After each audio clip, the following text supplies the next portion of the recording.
Hello viewers, నమస్తే అండి. చూస్తున్నారు కదండి, ఇవి దొండకాయలండి. వీటితో ఇప్పుడు మనం వెరైటీగా కర్రీ తయారు చేద్దాం, ఫ్రై తయారు చేద్దాం అండి.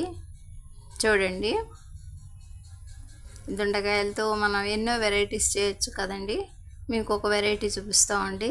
మా వీడియోని తప్పకుండా తిలకించండి.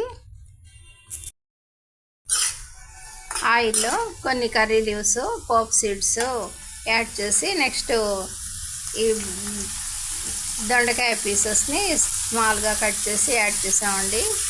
ఒక హాఫ్ స్పూన్ ఉప్పు యాడ్ చేసామండి.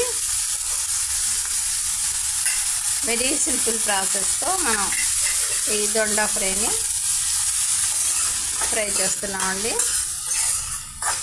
ఉప్పు, పసుపు, కర్రీ లీవ్స్, పోప్ మసాలా సీడ్స్తో మన దొండకాయలు ఈ విధంగా ఆయిల్లో ఫ్రై అవుతున్నాయండి. లో ఫ్లేమ్ మీద మన దొండకాయలు ఈ విధంగా ఫ్రై అవుతున్నాయండి. ఇందులో మేమేమీ చేర్చలేదండి, only salt and turmeric powder అండి, కొన్ని పోప్ మసాలా సీడ్స్, కొన్ని కరివేపాకు రెబ్బలేనండి. వీటన్నిటితో ఆయిల్తో మన దొండకాయలు ఈ విధంగా ఫ్రై అవుతున్నాయండి. మన దొండకాయలు ఫ్రై అయిపోయాయండి. ఇందులో మనం 2 tablespoon cocoa powder, 2 tablespoon red chilli powder add చేసామండి. ఉప్పుతో మనం వాష్ చేసాం కాబట్టి మనకి ఉప్పు అవసరం లేదండి. ఎక్కువ ఉప్పు వేసి వాష్ చేసామండి ఈ దొండకాయల్ని. అందువల్ల ఈ విధంగా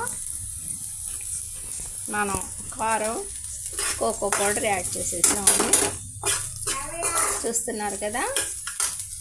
మా ఈ చిన్ని వీడియో నచ్చితే బీబీ షఫికా సోనా హోమ్లీ కిచెన్ షార్ట్స్ని లైక్ చేయండి, షేర్ చేయండి, సబ్స్క్రైబ్ చేయండి. బై అండి, ఉంటానండి.